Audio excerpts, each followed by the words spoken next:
这一届伫巴黎奥运射击的这个项目摕到银牌的是51岁土耳其的选手德凯奇。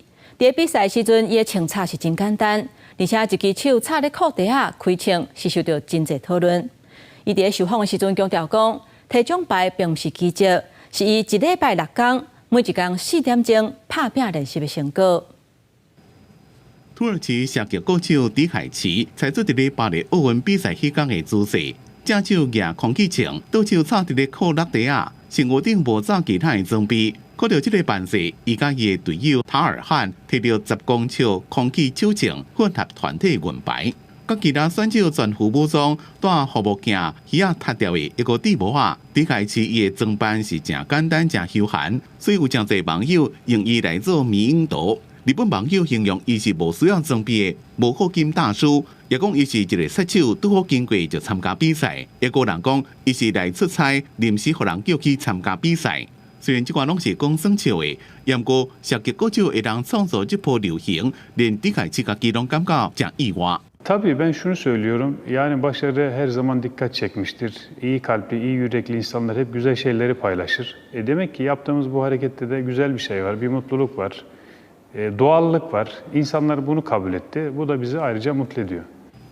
迪凯奇讲，伊无穿装备，唔是要装飘撇，是因为真侪选手拢是用一蕊白酒伫咧瞄准背心，不过伊2蕊白酒拢禁费。迪凯奇是退役的军官，也参加过5届奥运。伫国际比赛摕到过真侪冠军，伊讲伊家己是天生的射击手，不过讲想要伫咧奥运摕牌，所付出的努力是大家想袂到的。Yani bir olimpiyat madalyası alabilmek için mutlaka çok çalışmanız lazım.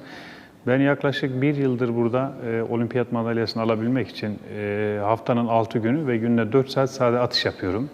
Bunun yanında fitness ve spor hariç. Yani yaşantınızı bu olimpiyatta madalya alabilmek için yaşam disiplininizi tamamen buna endeksliyorsunuz.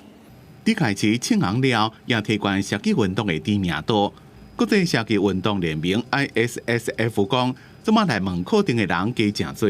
We are a small sport. We consider it, if you like, a niche sport, a fantastic sport, frankly, and the people in it are amazing, and we don't get the attention. So it's in fact something that we want ourselves, and we were delighted, put it that way. So it's basically looking towards LA. 迪凯奇即马伫咧网络真红，伊的队友塔尔汉虽然大家无啥伫咧注意，不过伊讲不要紧，希望因2个人的成功会当为其他的选手铺路，互更加侪少年人来参加射击。即马目标是2028洛杉矶奥运金牌。Yusuf Dikeç'in her branşta ve dünya, Avrupa, Akdeniz oyunları, İslam oyunları her branşta her kategorinin altın madalyası var. 公司新闻张锡芬编译。